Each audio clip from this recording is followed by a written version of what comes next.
João, capítulo de número 1. Nós vamos ler os 5 primeiros versos, depois nós vamos ler do verso 11 até o 14. João, capítulo 1, do 1 ao 5 e depois do 11 ao 14. Lembrando que nós estamos no nosso culto missionário, então hoje nós estamos focados para uma mensagem voltada para missões, a oferta missionária. Vou falar um pouquinho do que Deus está permitindo a gente fazer por missões, né? Então, é o nosso culto missionário. Simon, tudo ok? O pessoal está dando retorno, tudo certinho. Glória a Deus por isso.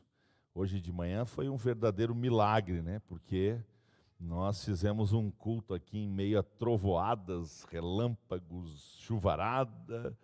Puxa, de manhã que foi tremendo. Mas Deus é bom, nos deu a graça de podermos ter tido tudo dentro dos conforme. Glória seja dada ao seu nome.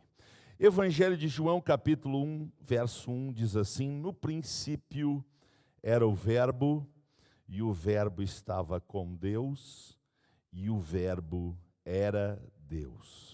Ele estava no princípio com Deus.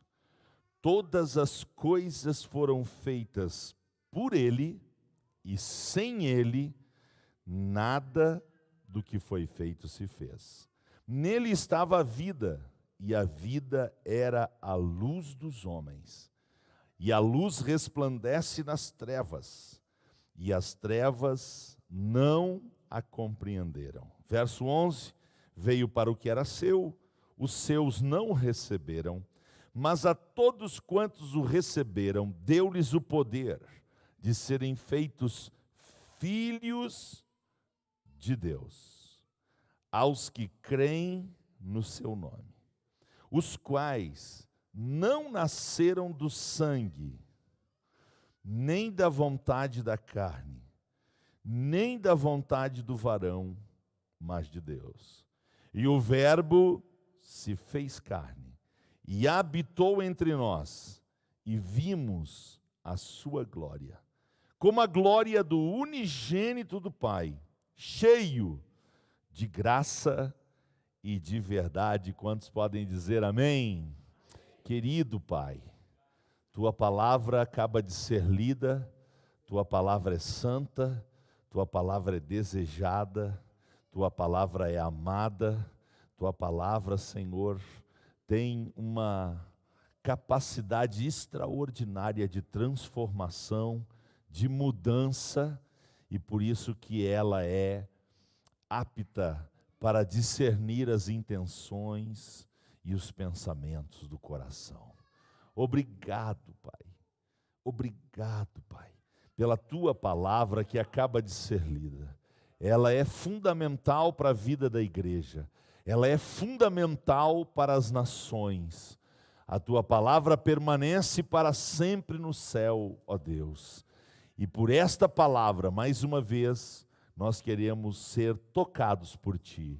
Queremos ser ministrados por Ti. Queremos ser motivados por Ti. Queremos fazer como o Senhor quer que seja feito. Por isso nós Te damos glórias pelo tempo da palavra, pelo ministério da palavra, que vamos exercitar mais uma vez, no nome de Jesus. Amém. Obrigado, irmãos. Sentem-se, por favor. Glória a Deus. Antes, então, de começar a ministrar, eu quero lembrar os irmãos, né, das nossas parcerias. A Devacaria não tem nenhuma pessoa, nenhum casal, nenhuma família diretamente enviada para a missão a partir da nossa cidade, da nossa igreja. O que nós temos feito é parcerias com missionários que foram enviados por outras igrejas, né, outras Assembleias de Deus, e também com agências missionárias consolidadas, que já estão há muito tempo servindo no reino de Deus e são de ilibado trabalho, de conceituado trabalho na terra. Por isso nós estamos louvando a Deus por poder ter essas parcerias.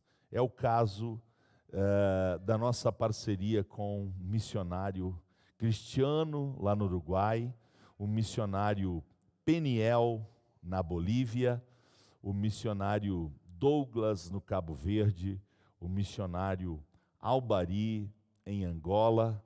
Também fazemos parceria com missionários que são auxiliados principalmente pela AD Alvorada, onde nós temos chegado até em Cuba, auxiliado missionários locais em Cuba, também através da Assembleia de Deus de Campo Bom, liderados pelo pastor Paulo Locatelli. A gente tem parceria com Nigéria e com o Mali, inclusive já que falei no nome dele, por 3 vezes nós tentamos trazer o pastor Paulo, e agora na última vez estava tudo certinho, e a pandemia impediu que ele viesse até aqui falar, né, dos trabalhos lá. Pessoalmente, ele que sempre está na África e sempre está pelo mundo todo, é um homem entregue às missões, e ainda não deu, mas uma hora dessas o Senhor vai permitir, e o pastor Paulo Locatelli vai estar aqui com a gente falando desse importante trabalho do Senhor. Também queremos fazer menção da AME Evangelizar. Eu conversei com o pastor Coutinho sexta-feira.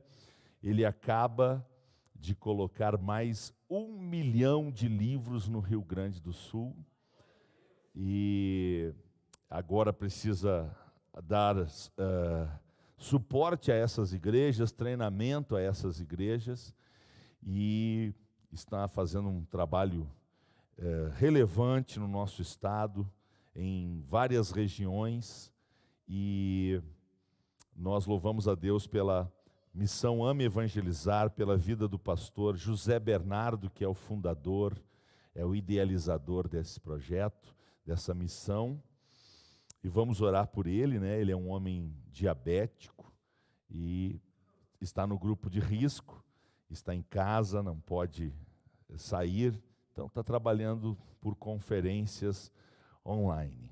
Também temos parceria com uma entidade centenária, como é as Assembleias de Deus, que são os Gideões Internacionais, que no Brasil já distribuíram mais de 200 milhões de Novos Testamentos. É muito difícil ter uma casa que não tem um Novo Testamento, Salmos e Provérbios. Muito difícil uma residência no Brasil que não tenha um exemplar, pelo menos, algumas até têm mais, recebidos em escolas, hospitais, presídios, repartições públicas, enfim.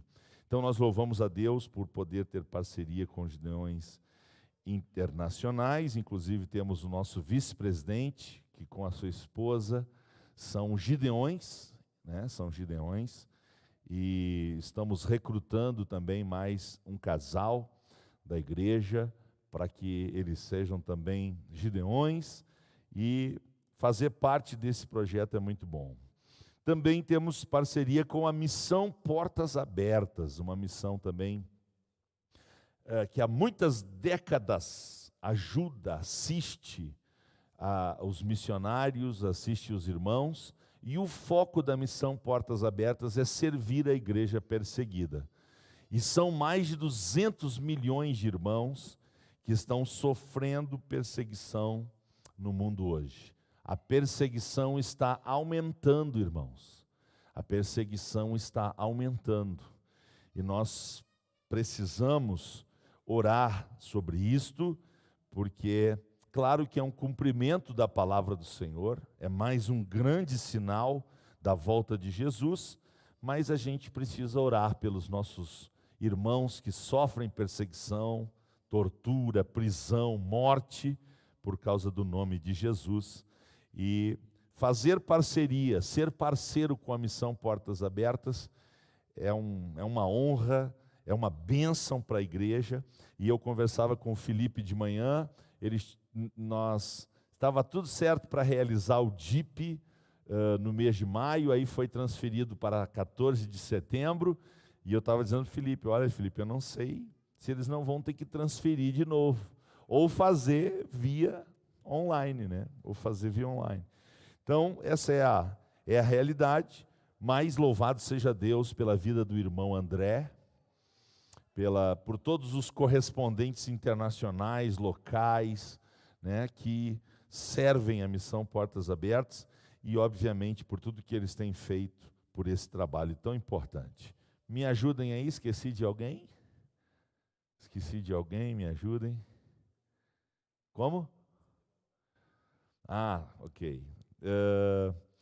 Estamos nesse momento em stand-by com a Fazenda Emanuel, mas sempre que a gente pode, sempre que o Senhor nos permite, a gente estende as mãos, porque a parceria está mantida. Nós amamos aquela família que trabalha na Fazenda Emanuel, eles têm um trabalho fantástico, muito bem estruturado, e temos também no nosso coração poder voltar a mensalmente colaborar com a Fazenda Emanuel, tá bom? Então, aí estão alguns trabalhos que a gente faz, depois as coberturas locais, né? Nossa zona rural, obreiros locais aqui na cidade, enfim, é a obra missionária que é feita nas 3 formas, né? A gente faz missões orando, a gente faz missões contribuindo e a gente faz missões evangelizando, discipulando, pregando o evangelho conforme o Senhor mandou. Dito isto, meus irmãos, agora nós vamos pensar então um pouquinho na palavra de Deus, aí uns 40 minutinhos, eu acredito, que a gente consegue pensar um pouquinho na palavra do Senhor. Eu quero falar sobre o que o propósito da encarnação de Cristo tem a ver com a minha vida. O que o propósito da encarnação de Cristo tem a ver com a minha vida. Só para retomar, João 1,14, o Verbo se fez carne e habitou entre nós, e vimos a sua glória como a glória do unigênito do Pai, cheio de graça e verdade. Meus irmãos, irmãs, queridos amigos, irmãos que estão em casa também, um dos maiores milagres da história da humanidade foi a encarnação de Cristo. O Deus que se fez carne e habitou entre nós. Esse milagre é extraordinário, é grandioso, é maravilhoso. Então, quando nós compreendemos a importância da encarnação de Cristo, da missão de Cristo de deixar o esplendor da sua glória, deixar seu trono e aceitar se fazer homem, se fazer servo, é algo extraordinário. Então, quando a gente entende, compreende o máximo possível o propósito de Cristo ter encarnado, nós teremos condições de pelo menos 2 coisas fundamentais. Número 1, com certeza nós vamos valorizar mais a Cristo e a salvação. Se nós compreendermos ao máximo possível a encarnação de Cristo, número 1, nós vamos valorizar mais a Cristo e a salvação promovida por Ele. Número 2, nós vamos dar o melhor sentido à nossa vida. Por quê? Porque nós somos convidados por Jesus a seguir Ele. E seguir a Jesus é o mais fascinante projeto de vida. Aleluia! Então, quando eu entendo o milagre da encarnação, eu entendo o propósito da encarnação, isso me motiva a seguir a Jesus e querer imitar Ele, porque isto é ser cristão. Isto é ser um discípulo, é ser um seguidor de Cristo, é procurar imitar a Jesus. E isso não tem nada a ver com religião. Isso não tem nada a ver com ritualismo religioso. Isso tem a ver com um novo estilo de vida, tem a ver com uma vida transformada pelo poder do Evangelho. Então, pensando na encarnação de Cristo e no seu propósito, eu quero falar sobre o que isso tem a ver com a minha vida. E é obviamente que eu estou pensando na minha vida missionária. A minha vida missionária. Porque todo salvo é um missionário, vamos dizer? E vai ser cobrado por isso. Certo? Todo salvo é salvo para ser um missionário. Então, nós precisamos transformar a nossa vida numa vida cada vez mais missionária. Então vamos lá, vamos entender o propósito da encarnação de Cristo e ver o que isso implica na minha vida, o que isso colabora para o meio onde Deus me inseriu. Número 1, Cristo encarnou para revelar de forma pessoal, visível, o amor divino. João 3,16, não precisa ler, né? João 3,16, vamos dizer todos juntos? Porque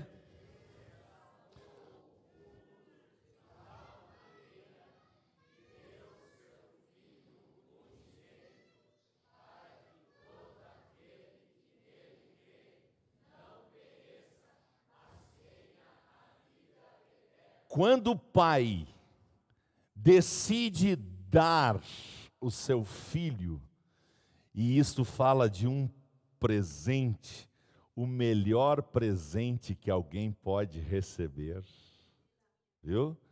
É insuperável o presente da salvação em Cristo Jesus. E porque o Pai nos deu o seu único Filho de presente? Porque Ele nos ama. Então, Cristo, a encarnação de Cristo, é a revelação máxima, mais profunda, mais essencial do amor divino. Ninguém tem um amor como este. E nós cantamos, é um ousado amor, é um impressionante amor, excede o nosso entendimento. Agora, por que Cristo encarnou? Para revelar esse amor divino. E o que isso implica na minha vida? Como missionário, agora em Cristo, eu devo ser essa expressão de amor. Porque a Bíblia diz, quem é que conhece a Deus? Quem é que conhece a Deus? 1 João 4. Quem é que conhece a Deus? Estou te dando uma dica para você ir lá. Eu achei que todo mundo ia dizer quem ama. Já que vocês não disseram, então vamos ler a Bíblia. 1 João 4. Acha aí em 1 João 4 que quem ama conhece a Deus. E quem não ama, não só não conhece, como não o viu. Achou? Qual é o versículo? 7 e 8. Ok, maravilha. Então, eu gostaria que o Léo, que achou primeiro, viesse até o microfone e lesse para nós. Está aberto? Ok? Então vamos ouvir a palavra de Deus. O que diz a Bíblia, Léo? Amados, amemo-nos uns aos outros, porque o amor procede de Deus. E todo aquele que ama é nascido de Deus e conhece a Deus. Aquele que não ama não conhece a Deus, pois Deus é amor. Portanto, irmãos, é um escândalo alguém dizer que tem Jesus no coração e ser expressão de ódio, e ser expressão de amargura, e ser expressão de rancor. É um escândalo. Se Jesus mora na minha vida, a minha vida deve expressar o quê? Expressar amor. Eu preciso ser a cara do amor. Eu preciso transmitir amor para as pessoas. Por quê? Porque Jesus desceu à terra para habitar entre nós e trazer até nós a expressão deste amor. E eu nunca esqueço de Romanos 5:5, que diz: e a esperança não traz confusão, porquanto o amor de Deus está derramado nos nossos corações pelo Espírito Santo que nos foi dado. Aleluia! Glória ao nome de Jesus.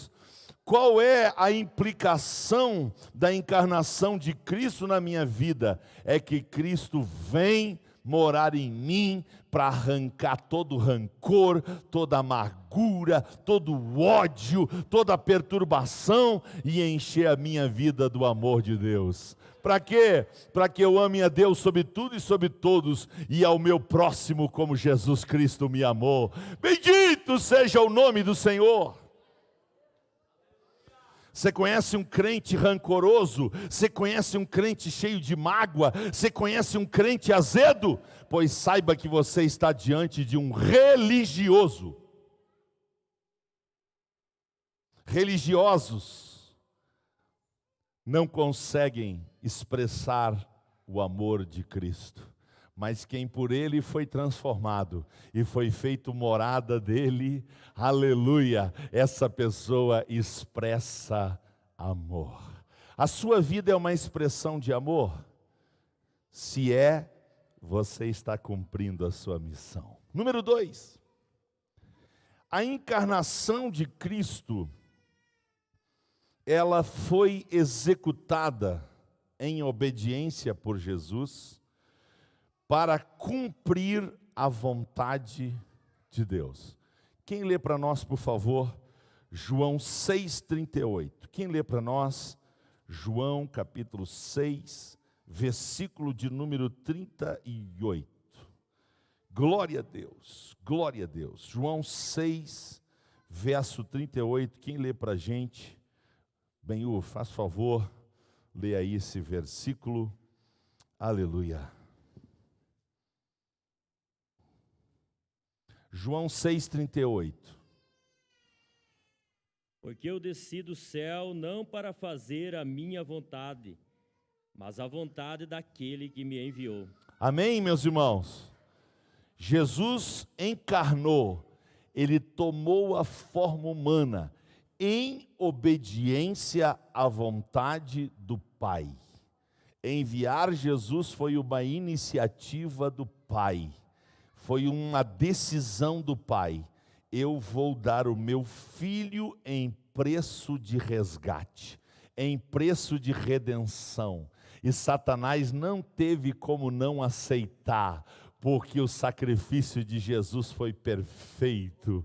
Aleluia, aleluia. E Jesus Cristo, ao vir fazer a vontade de Deus, quando a gente estuda os evangelhos, o que a gente descobre? A gente descobre um homem determinado a fazer a vontade do Pai. Sim ou não? Certa ocasião, os discípulos estavam com fome e Jesus deveria estar também, mas ele permanece junto a um poço e manda os seus discípulos comprar comida. Quando ele volta, ele fala de uma comida que alimentava a sua vida. Ele disse: a minha comida é fazer a vontade daquele que me enviou. Aleluia! Jesus era resignado, irmãos, em fazer a vontade do Pai em toda e qualquer circunstância. E num dos momentos mais difíceis da história da encarnação de Cristo, quando diante dele está sendo oferecido o cálice da morte, ele então tem uma decisão extraordinária para tomar. Senhor, se for possível, passa de mim esse cálice. Mas aí ele declara: mas não seja feita a minha vontade, senão a tua vontade. E o pai deixou claro para ele: meu filho, a minha vontade é que você beba o cálice da morte. Então ele prontamente aceitou o desafio de beber o cálice da morte. O santo, o justo, o inocente, o perfeito, aquele que habitava num alto e sublime trono de glória e agora está encarnado na terra, aquele que é o príncipe da vida, o doador da vida, a fonte da vida, a própria vida, aí ele tem que experimentar a morte. Por quê? Por mim e por você. Glorificado seja o nome do Senhor, porque Jesus veio para fazer a vontade do Pai.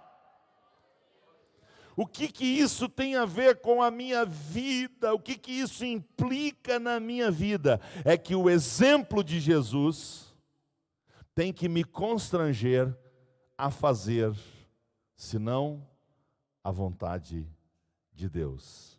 Amém? A melhor escolha que alguém pode tomar na vida, a melhor escolha, a melhor decisão que alguém pode fazer na sua vida é dizer para Deus: Deus, eu quero fazer a tua vontade. Não a minha, a tua vontade. Não a minha, a tua vontade. Eu quero fazer a tua vontade. E eu tenho uma boa notícia para dar para vocês. A vontade de Deus é boa. É escadinha subindo. É boa, agradável, perfeita. Vamos lá, é boa, agradável, perfeita. Para nunca mais esquecer. Boa. Okay? É nessa ordem. Esta é a vontade de Deus. Quando eu decido fazer a vontade de Deus, eu estou fazendo uma coisa que é para a vida do reino de Deus. É boa, é agradável e é perfeita. Bendito seja o nome do Senhor. E qual é a vontade de Deus? A nossa santificação. Qual é a vontade de Deus? A nossa gratidão. Qual é a vontade de Deus? É que nós preguemos o Evangelho a toda criatura. Bendito seja o nome do Senhor, que nós possamos andar no centro da vontade de Deus. Sabe quem são as pessoas mais felizes da terra? As que andam no centro da vontade de Deus. Se é o seu caso, dê o melhor glória a Deus que você puder para Jesus. Terceiro lugar, Cristo encarnou para cumprir o que nós não conseguimos cumprir. Nenhuma pessoa até Ele, nenhum ser humano depois dele conseguirá ou conseguiu jamais cumprir toda a lei de Deus. Mas louvado seja o nome do Senhor, Jesus desceu à terra para provar que a lei é santa, justa e boa. A lei de Deus é santa, justa e boa. Então o que ele fez?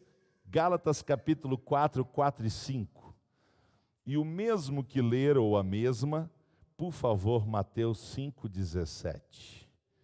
Já separa os dois textos aí. Gálatas capítulo 4, verso 4 e 5 e Mateus 5, 17. Se achar pesado, pede para alguém ler o outro texto, tá? Vamos lá? Quem é que lê Gálatas capítulo 4, 4 e 5? Vai lá. Gálatas capítulo 4, 4 e 5. Vindo, porém, a plenitude do tempo, Deus enviou seu Filho, nascido de mulher, nascido sob a lei, para resgatar os que estavam sob a lei, a fim de que recebêssemos a adoção de filhos.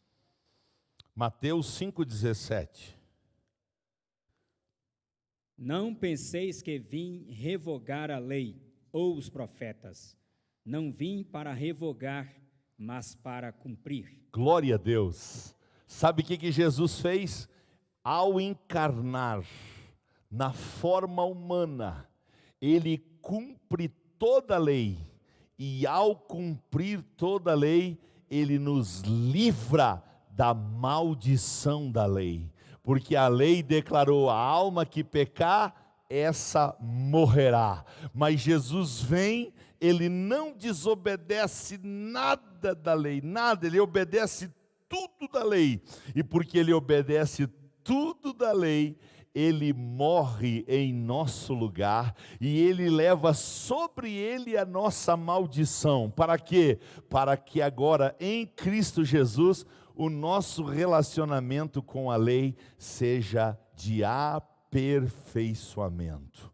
Eu nunca vou conseguir cumprir toda a lei, mas enquanto eu estou em Cristo, Ele cumpre ela por mim. É por isso que a Bíblia diz que o fim da lei é Cristo Jesus, para a justiça de todo aquele que crê. Aleluia! Agora, se Jesus cumpriu a lei por mim e me deu um novo relacionamento com a lei, ei, atenção, a graça anula o mérito, mas não anula o esforço.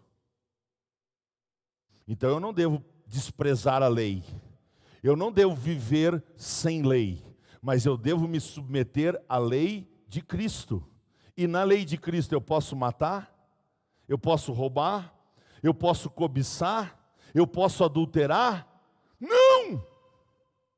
É porque agora eu estando em Cristo Jesus, sendo aperfeiçoado nele, Ele cumpre a lei por mim, e através da vida dele, eu estou sendo aperfeiçoado na lei, e toda vez que eu tropeço nela, eu tenho um socorro bem presente, um advogado justo e fiel, que me justifica, porque o fim da lei é Cristo Jesus, bendito seja o nome dele, aleluia. Então, eu agora tenho essa relação de esforço para continuar obedecendo os mandamentos do Senhor.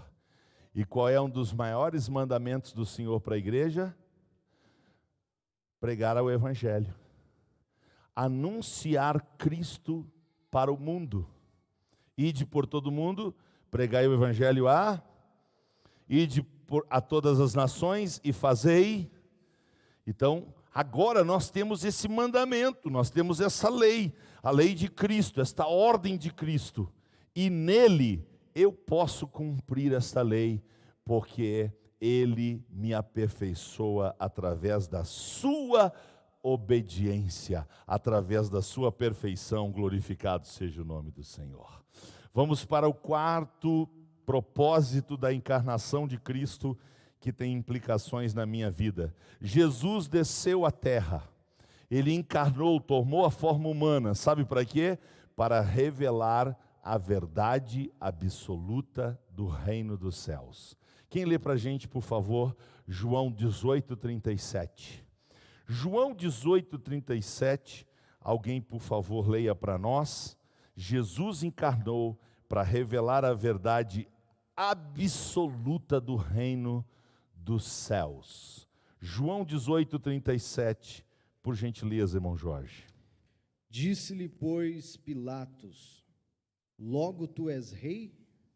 Jesus respondeu: tu dizes que eu sou rei. Eu para isto nasci e para isso vim ao mundo, a fim de dar testemunho da verdade. Todo aquele que é da verdade ouve a minha voz. Última parte do texto, leia de novo. Todo aquele que é da verdade ouve a minha voz. Aleluia, obrigado, irmão. O que Deus mandou nós fazer, o que Jesus mandou nós fazer, mandou pregar a palavra. Sabe o que é a palavra? A palavra é a verdade. Aleluia, aleluia.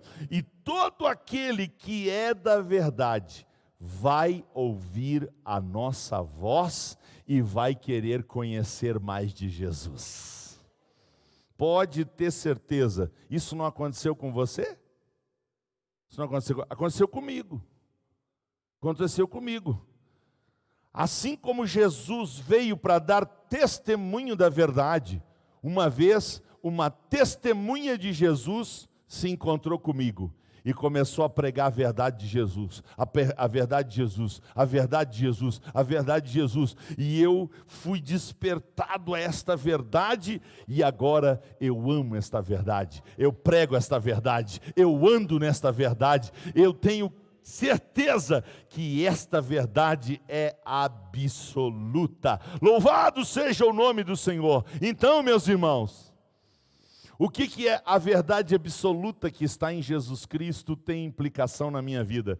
Implica é que não convém ao servo de Deus uma vida nas sombras, uma vida nas trevas, trevas da hipocrisia, trevas da falsidade, trevas do engano, mas sim andar na luz, andar na verdade, andar de acordo com esta verdade absoluta do reino de Deus, que é a palavra do Senhor. Jesus disse: eu sou a verdade. Qual é o nosso compromisso com Jesus? Dar testemunho da verdade. O que é um escândalo? Um crente mentiroso. Diz que vai pagar e não paga. Diz que vai estar lá e não vai. Um crente que mente. É um escândalo. Por quê? Porque Jesus foi extremamente claro que ele não tem nada a ver com a mentira e nem com o pai dela, que é o diabo. A Bíblia é bastante clara: os mentirosos e os que amam a mentira, o lugar deles é no lago de fogo que arde com fogo e enxofre. Portanto, meus irmãos, a implicação que tem a vida de Jesus com a nossa vida é de que Ele nos ensinou a andar em verdade. É por isso que o Pai está procurando os verdadeiros adoradores. E os verdadeiros adoradores o adoram em espírito e em... O que diz João 1,14, que nós lemos lá no início do culto. Jesus veio cheio de graça. Só graça? Só graça. João 1,14, ele veio cheio de graça e cheio de verdade. E quem é de Deus, escuta as palavras de Deus. É por isso que Ele nos manda pregar o Evangelho. Porque quando a gente encontra alguém que é de Deus, que ouve a palavra de Deus, essa pessoa aceita e quer mais. Aceita e quer mais. Aceita e quer mais. Como a gente não sabe quem é, Jesus mandou pregar a todos. Entendeu? Glória a Deus. 5. Por que Jesus veio à terra? Por que Jesus tomou a forma humana, a forma de servo, e se humilhou até a morte, morte de cruz? Por que Jesus fez isso? João 12, 47. Quem é que lê para a gente? Evangelho de João, capítulo de número 12, versículo de número 47. Aleluia. Vai lá, Rodrigo. O Rodrigo vai ler para a gente. João capítulo 12, verso 47. Por que Jesus veio à terra? E se alguém ouvir as minhas palavras e não crer, eu não o julgo, porque eu não vim para julgar o mundo, mas para salvar o mundo. Isto. Irmãos, Jesus veio à terra não para condenar o mundo. Ele não veio para julgar o mundo. Ele veio para salvar o mundo. E que implicação isso tem a ver com a minha vida? É que eu já estava condenado. Eu já estava julgado pela palavra como alguém que deveria passar a eternidade longe de Deus. Mas quando Ele veio para me salvar, e eu respondi sim para Jesus, e disse: Jesus, eu creio que Tu é o Filho de Deus, eu creio que Tu é o suficiente Salvador, eu creio que Tu é aquele que veio para me livrar da condenação. Aleluia! Quando isso aconteceu, Ele também me ensinou que agora, quando eu vou para o mundo, eu não devo ir para condenar o mundo, mas eu devo ir com a mensagem de...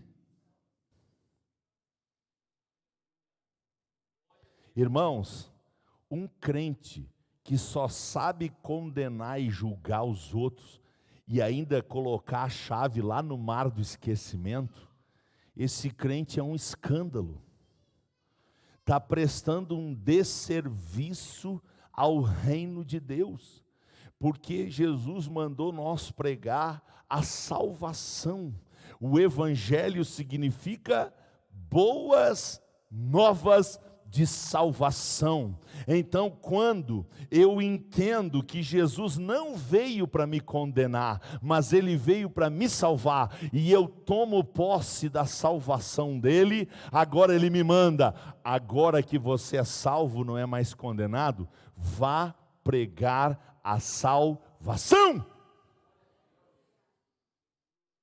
Eu fico impressionado, irmãos, com as pessoas que têm uma facilidade de sair dizendo quem é condenado, quem é salvo. Esse aqui, ó, coitado. Isso aí, e vai condenando, e vai julgando. Ei, irmãos, para quem Jesus deu o ministério da condenação e do julgamento?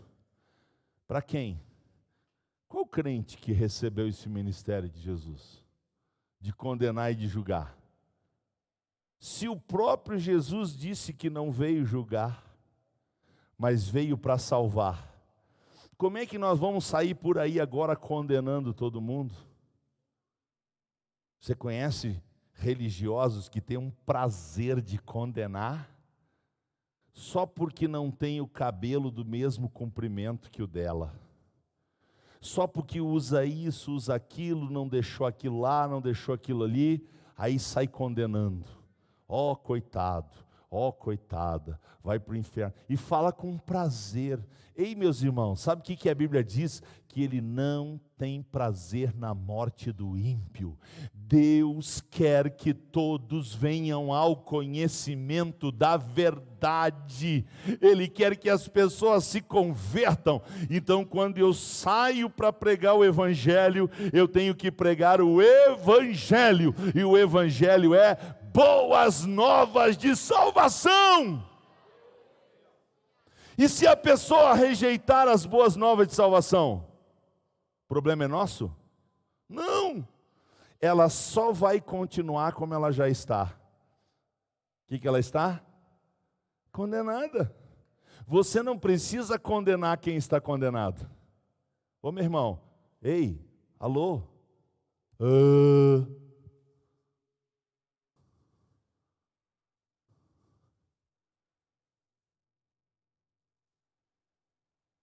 Quem rejeitar o Evangelho, disse Jesus, ide por todo mundo, pregai o Evangelho a toda criatura. Quem crer e for batizado será? E quem não crer?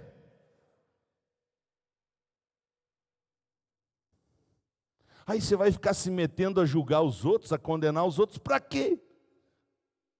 Para fazer o que Jesus não mandou? Não me parece nada inteligente. Então, quando eu entendo que Jesus veio para me salvar, e eu recebi a salvação, agora qual deve ser o meu prazer? Sair por aí condenando todo mundo? Não, sair aí anunciando para todo mundo que Jesus quer fazer com eles o que fez comigo, Jesus quer fazer com eles o que fez com você. Então, pelo amor de Deus, meu irmão, seja um proclamador de boas notícias.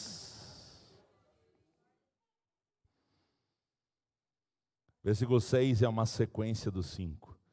Lucas 19:10, os evangelistas sabem de cor, né? Mas vamos ler? Glória a Deus. Para que Jesus veio, irmãos? Por que Ele encarnou? Por que Ele deixou o seu trono de glória? Por que Ele veio sofrer do jeito que Ele sofreu por nós? Por que, irmãos? Lucas 19:10, o Filho do Homem veio fazer o quê? Buscar e salvar. Quem? Pensei que você dizia dizer eu.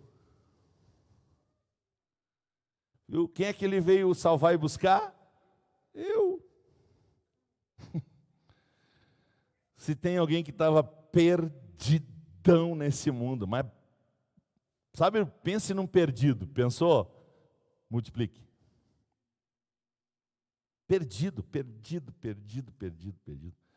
Perdido na religião, achando porque eu cumpria lá uns sacramentos, uns rituais, ordenanças lá da religião, que aí eu podia viver a moda Paulo Inácio.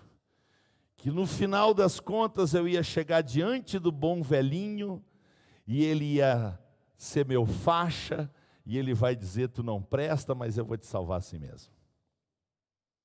Na pior das hipóteses, eu acreditava num tal de purgatório. Se o meu faixa dissesse: não, vamos fazer o seguinte, tu foi tão tareco que eu tenho que te colocar no purgatório por um tempo. Era o que a religião fazia. Era o meu estado de completa perdição.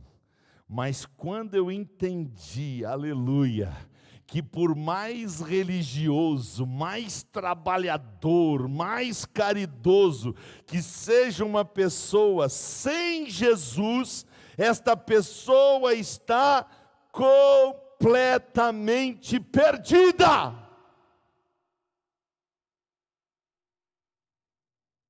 Qual é o nosso grande obstáculo na evangelização? Qual é o nosso grande obstáculo na obra missionária, irmãos? É fazer as pessoas compreender que elas estão perdidas. E por que é difícil? Porque quando a gente vai evangelizar, elas começam: mas eu nunca matei. Palavra da ceia de hoje: matamos ou não matamos? Eu nunca roubei. Hã? Roubamos ou não roubamos? Se tem gente dentro da igreja que rouba de Deus, você imagina fora?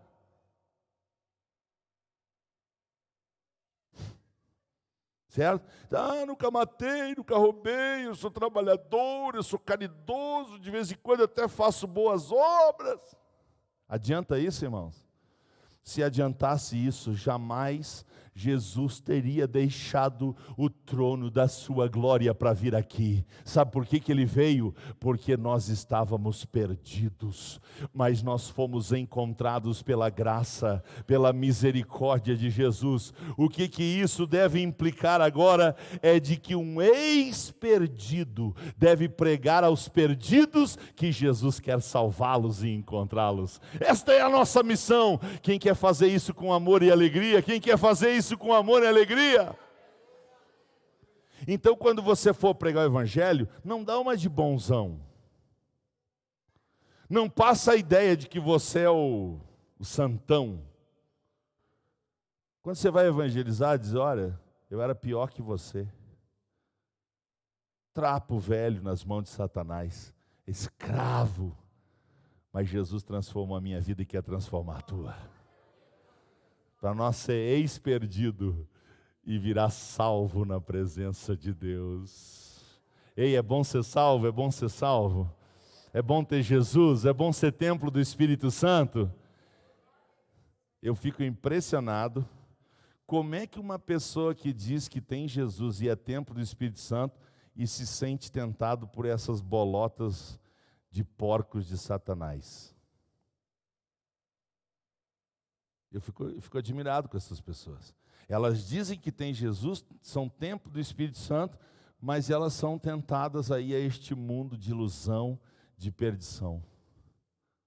Ei, quem sabe que realmente estava perdido, para o mundo nunca mais. Quem sabe que estava realmente perdido para o mundo? É por isso que isso é um desafio missionário, irmãos. Vencer o orgulho do homem, do ser humano. O ser humano estava lá atolado no pecado. Ele vem para a igreja e está toda hora falando do mundo. Sentindo saudade do mundo. Quando eu estava no mundo eu não sofria tanto. Ah, miserável. Então você não sabe o que é perdição. Você não sabe o que é ser perdição. E é por isso que a gente prega o Evangelho. Porque o Evangelho é luz na cabeça e fogo no coração.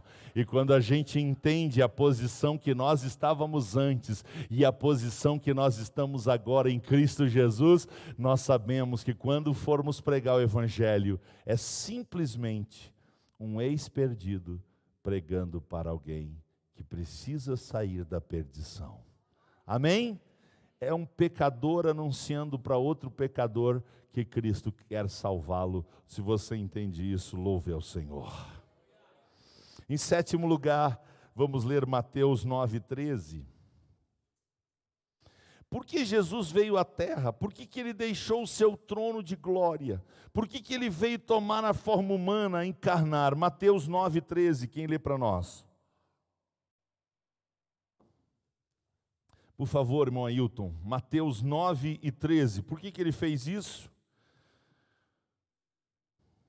Ide, porém, e aprendei o que significa misericórdia quero e não holocaustos, pois não vim chamar justos, e sim pecadores ao arrependimento. O que Jesus veio fazer na terra, irmãos? Jesus veio anunciar o reino de Deus. E a pregação mais importante do reino é: arrependei-vos. Quem entende que está perdido, precisa fazer o quê? Se arrepender. Se arrepender do quê? Da sua vida de pecado, da sua vida de miséria, da sua condição de perdição. Eu disse pela manhã e repito agora. Atenção, não confunda arrependimento com remorso. Qual é a diferença entre arrependimento e remorso? Remorso, as pessoas sentem das consequências do pecado. Remorso, as pessoas sentem das consequências do pecado. Pois é, pequei, agora vou ter que comer essa massa azeda. Isso é remorso.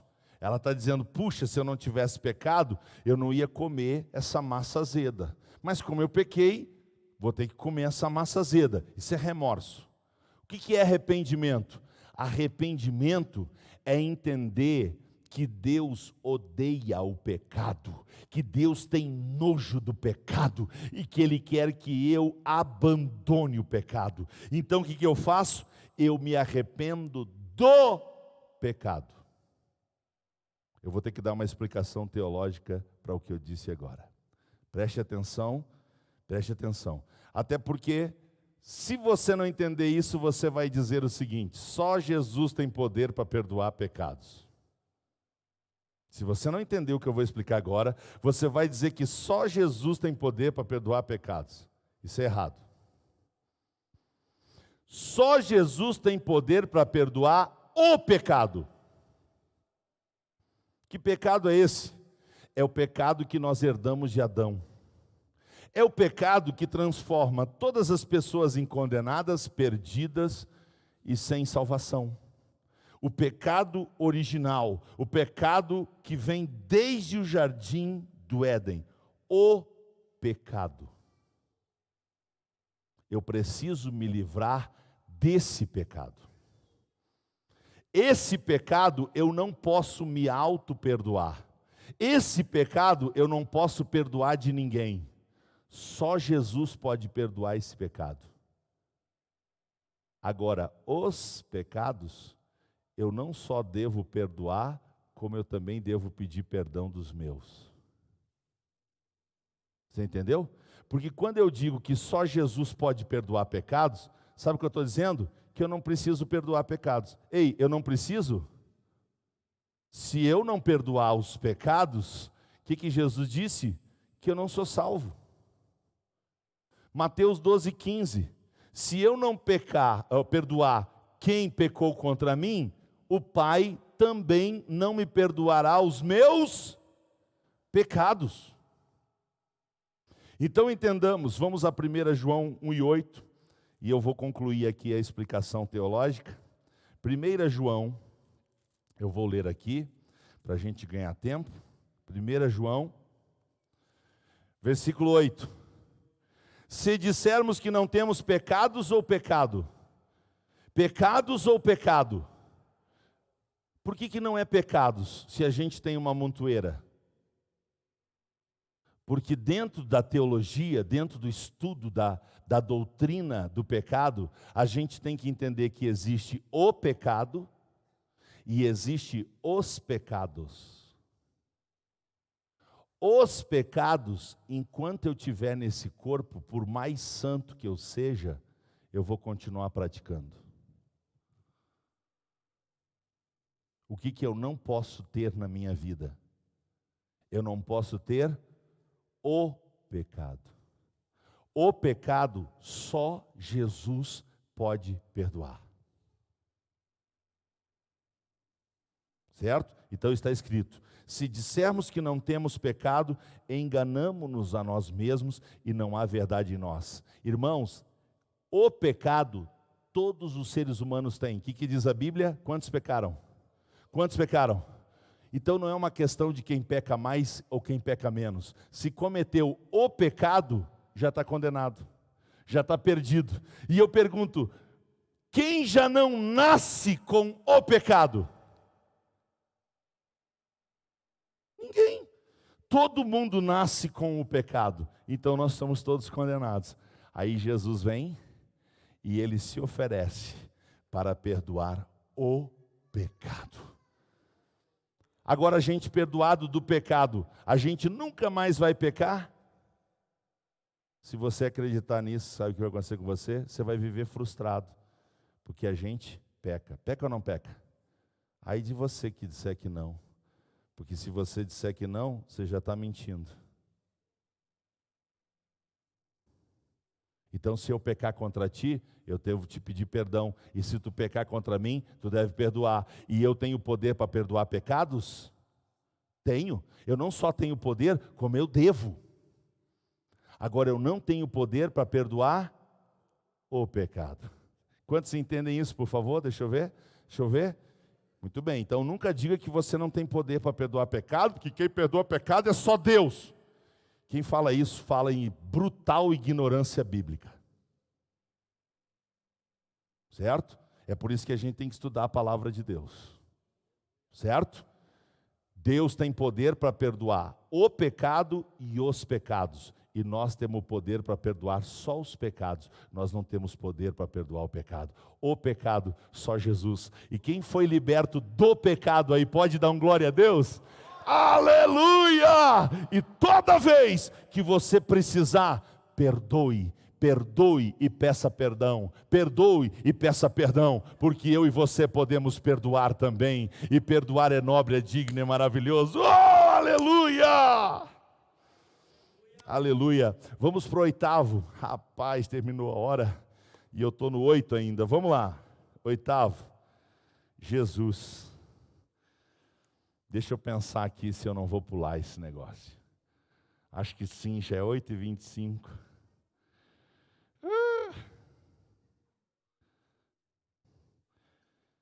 Eu vou pular 2 e vou falar o último para nós encerrar. Tá bom? Vamos para o último ponto que o tempo permitiu. Os outros 2 vou deixar de fora, até porque um deles exige uma explicação maior do que a que eu dei agora há pouco. E não vai dar tempo. Por favor, Mateus 20:28, João 12:27. Mateus 20:28, 12:27. Para que Jesus veio? Para que Jesus deixou o esplendor da sua glória, o trono da sua graça, o lugar da habitação da glória de Deus? O que ele tinha lá? Tudo. adorado 24 horas, santo, santo, santo, é o Senhor dos exércitos, toda a terra está cheia da sua glória. Ele tinha tudo de bom lá, deixou tudo isso para trás. E veio se fazer o homem para quê? Mateus 20, 28. Eu pensei que ia ter uns 4 aqui para ler no microfone.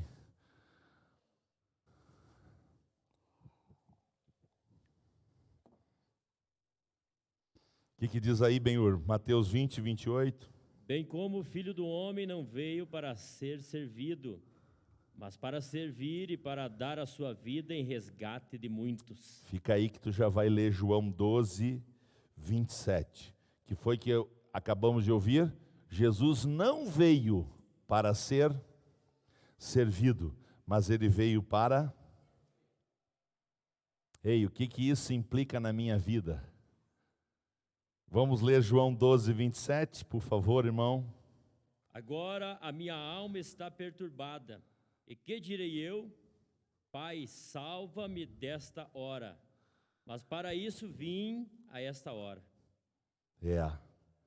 Jesus disse, eu vim para esta hora. Ele veio para quê? Dar a sua vida.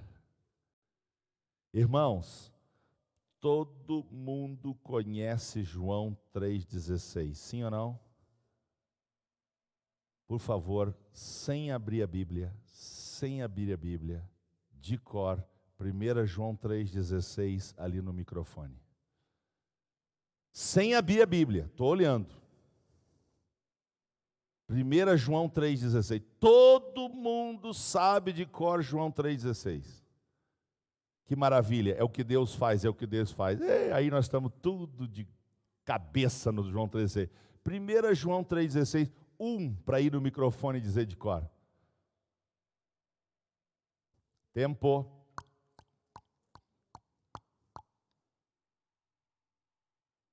Sabe qual é o problema de João 3,16? 1 João 3,16? É que nós temos algo a fazer. Ok, liberei a Bíblia. Alguém abre a Bíblia e lê ali para nós, por favor. Léo vai ler. 1 João 3,16. Olha o que diz a Bíblia. Nisto conhecemos o amor, que Cristo deu a sua vida por nós, e nós devemos dar a nossa vida pelos nossos irmãos. O que eu tenho que fazer pelos irmãos?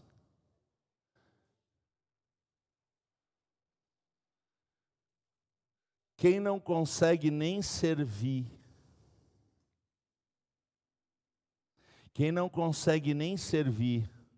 servir um paz do Senhor, servir um sorriso, servir um abraço, não agora, tá? Esqueci, estamos em pandemia, nada de apertar a mão, nada de abraçar, tá? Mas qual é o normal? É pandemia ou o normal? Normal é o normal. Então, se alguém não consegue servir um aperto de mão, um sorriso, um abraço carinhoso, uma palavra de ânimo, um elogio, vai conseguir dar vida? Para que Jesus veio? Para servir e para dar a sua vida. Nisto conhecemos o amor, em que Cristo deu a sua vida por nós. E nós devemos nos cacetear uns aos outros. Pau e pau. O que está acontecendo hoje, irmãos? Todo dia está nascendo uma nova igrejinha. Por quê? Porque ninguém se suporta mais. Ninguém se submete mais. Nós não queremos saber de estender a mão, de fazer um favor, de prestar um serviço para alguém. A gente só gosta de ser servido, e se não for servido do nosso jeitinho, o beiço já cai e eu vou fundar minha igrejinha. E lá vai atrás do fundador da igrejinha tudo beiçudinho. Estou falando bobagem?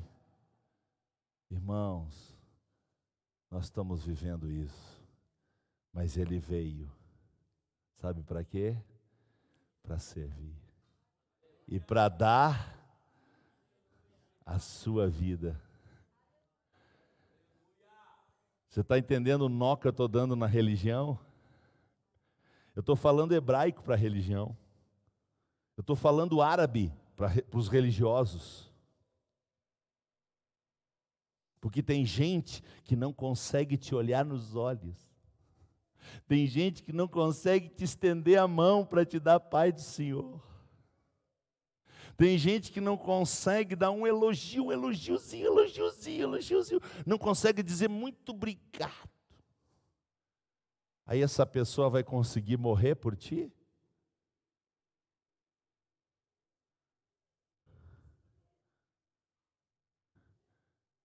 Que missão nós recebemos de Jesus, né, irmãos? Que missão que nós recebemos de Jesus. Vamos ficar de pé? Cantamos ou oramos primeiro? Depois dessa última nós cantamos ou oramos primeiro? Vamos orar? Quantos querem pedir perdão ao Senhor? Primeiro pedido de perdão que a gente vai fazer é de não ter decorado 1 João 3,16. Né?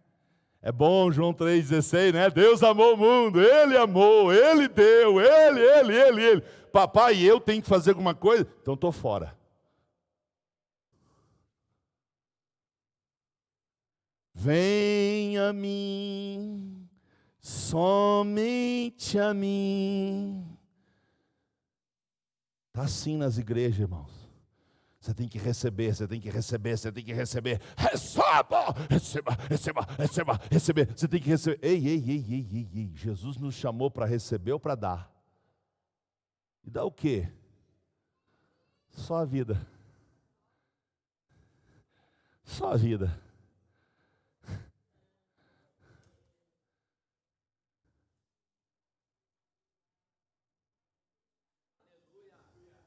Vamos pedir perdão para o Senhor?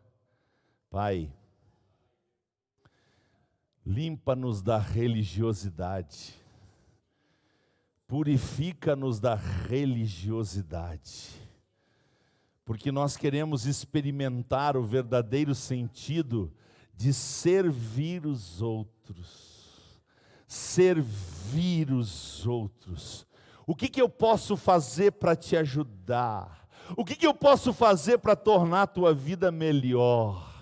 O que eu posso fazer por você? Porque a ordem é amar os outros, é servir os outros. Pai, perdoa-nos porque a gente não sabe de cor 1 João 3,16. Perdoa-nos porque nós somos campeões em nossos direitos. E nós somos um fracasso em deveres. Receber a salvação de graça, porque Deus deu o Filho, todo mundo quer. Agora, dever de amar os outros a ponto de se precisar da vida, perdoa-nos, Pai. Nós queremos, de fato, entender a nossa missão aqui na terra. E nós queremos que a vida de Jesus traga implicações na nossa vida, porque eu quero ouvir um amém. Eu quero ouvir um amém. Senhor, eu quero que o Evangelho e a pessoa de Jesus traga implicações na minha vida de transformação e mudança.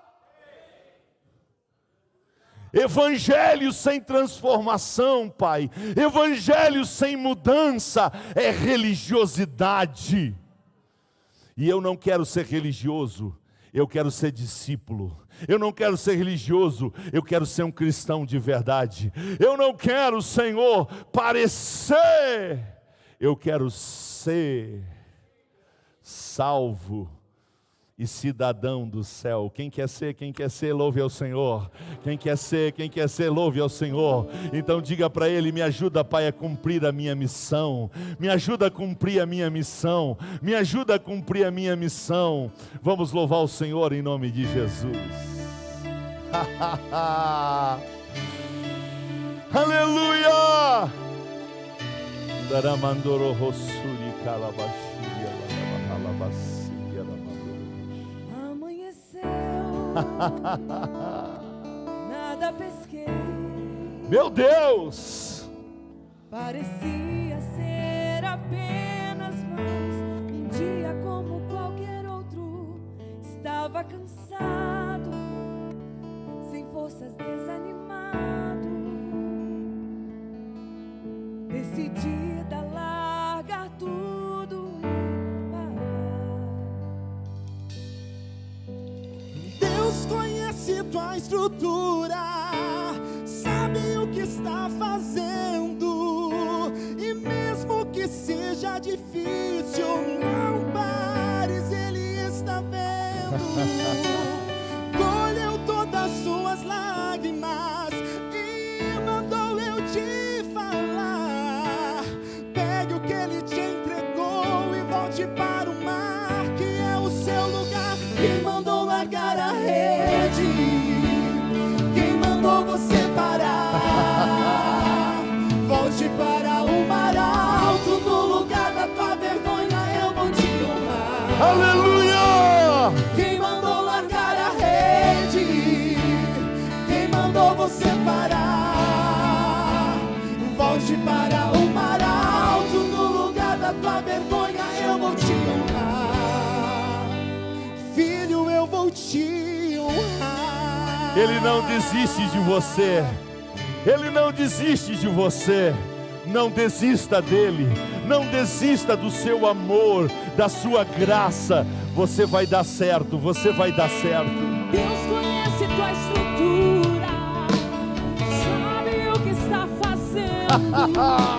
Mesmo que seja difícil, não pare, Ele está vendo. Colheu todas tuas lágrimas e mandou eu te falar. Pega o que Ele te entregou e volte para o mar, que é o teu lugar. Quem mandou largar a rede? Quem mandou você parar? Volte para o mar alto, no lugar da tua vergonha eu vou te honrar. Quem mandou largar a rede? Quem mandou você parar? Volte para o mar alto, no lugar da tua vergonha eu vou te honrar. Filho, eu vou te honrar.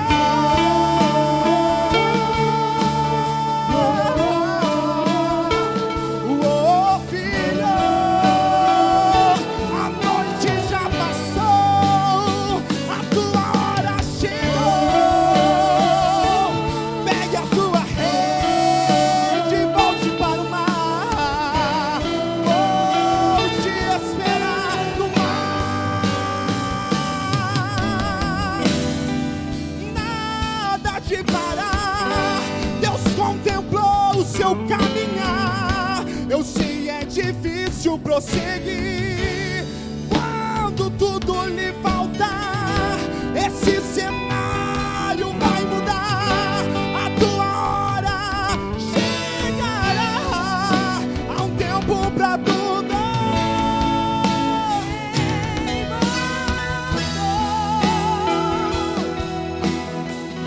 Aleluia! Volte para o mar alto, no lugar da tua vergonha eu vou te honrar. Aleluia!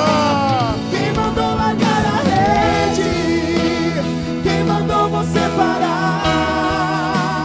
Volte para o mar alto, no lugar da tua vergonha eu vou te honrar. Aleluia! Quem mandou largar a rede? Quem mandou você parar? Volte para o mar alto, no lugar da tua vergonha eu vou te honrar. Quem mandou largar a rede? Quem mandou você parar? Volte para o mar alto, no lugar da tua vergonha eu vou te honrar. Filho, eu vou te honrar. Aleluia! Ele merece o melhor aplauso, não merece? Aleluia! Oh, aleluia! Obrigado, Jesus, porque tu deixou o teu trono e tu habitou entre nós e vimos a tua glória como a glória do unigênito do Pai, cheio de graça e de verdade. Obrigado pela tua encarnação. Senhor Jesus, a tua vida é uma inspiração para a minha vida. A tua vida é um exemplo para a minha vida. Eu quero te imitar e eu quero te seguir, porque te seguir é o mais fascinante projeto de vida. Aleluia. Ei, meu irmão, minha irmã, você que está em casa, ele acredita em você. Sabe o que está faltando? É você acreditar em você. Viu? Larga de mão de não acreditar em você, porque ele acredita, para que você seja o melhor missionário que você possa ser, aonde ele te colocou. Amém? Glória a Deus. Vai o nosso abraço, nossa gratidão aos vários irmãos e irmãs aqui de Vacaria, lá de Caxias do Sul, Santo Antônio das Missões, estava com saudade aí de Santo Antônio das Missões, Sananduva, Rio Grande, aqui no Rio Grande do Sul, Porto Alegre, Novo Barreiro. Mais uma vez o missionário Albari está conosco, vai o nosso abraço, amém, irmãos? Missionário Albari com a gente, vamos continuar orando por ele, pela sua família, especialmente pela irmã Marta, pela sua saúde. Também está conosco o Bom Jesus, Sarandi, tem mais? Encerrou aí? Fechou? Então, meus irmãos, minhas irmãs, uma grande, maravilhosa, abençoada semana. Vem aí o frio no corpo físico, mas eu desejo muito fogo na sua alma e no seu espírito, viu? Seja fervoroso no espírito e seja um missionário de Deus. Amém?